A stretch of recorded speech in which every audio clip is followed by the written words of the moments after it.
Hey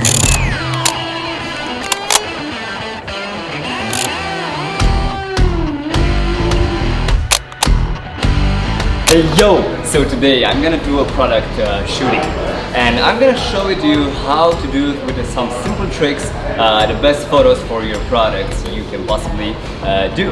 I'm gonna do some with my Sony a7C. Now what I'm gonna try to do is put the emphasis on the product and on the mood. There are two kinds of shooting when you do product photography. There's one, the product shots you need to do, where the product can be crispy clear seen in your shot, and there are the mood shots, where you kind of document the experience, how is the product being used. We also have two actors we're gonna shoot with, but what I would want to do is not to put the focus on them, and instead I'm gonna put a focus on how they are using the product in their everyday life. Don't try to always photograph the model and not the product. The focus should always be on the product. Look great. You look good, guys.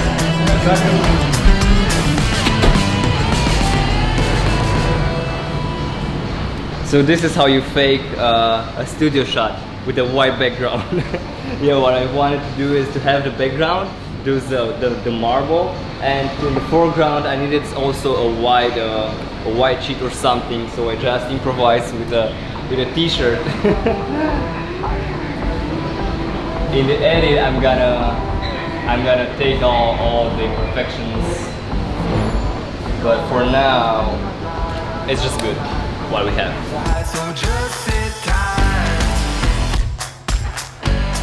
And after, I also try to get some pictures of the product when it's in own environment. So at the bar, for example, behind the bar.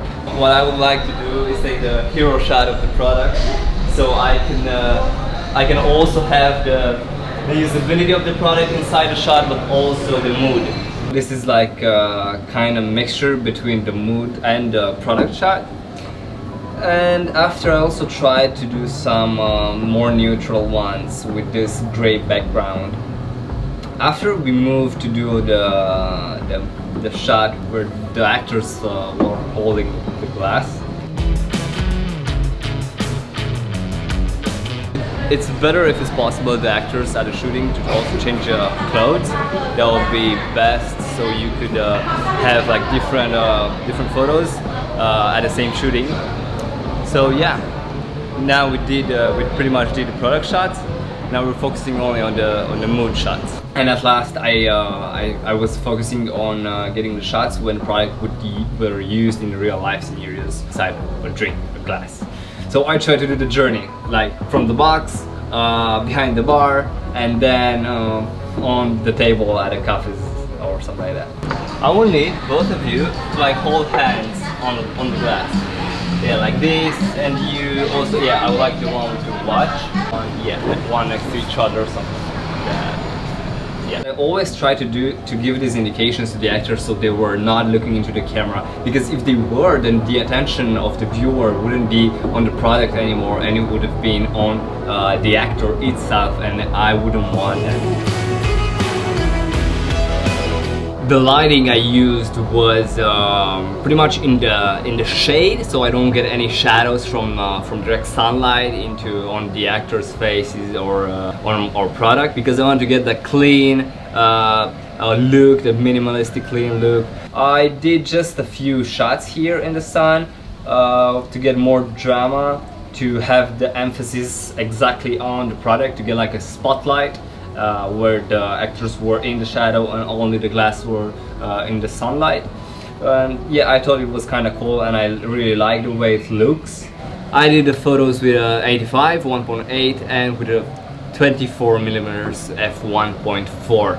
I mainly used the 85 because, yeah, I had to get close to the product and put the emphasis on it. Now, always try to search for the best location you could possibly can, because the location itself, it is a character, and it plays a huge part, a huge role in your photos. So always do the research and get the best location you can possibly can to make the photos for your product. If you don't have access to a nice location for a product, just use a white background or a black background. And if you need to use a color, try to use one that pops. For example, if your product is yellow, don't use the background orange. Use something like blue. So yeah, this was it. Straight to the point, my tips for your product photography. Thank you and see you in the next one. I'm gonna go right now in the pool and chill a little bit.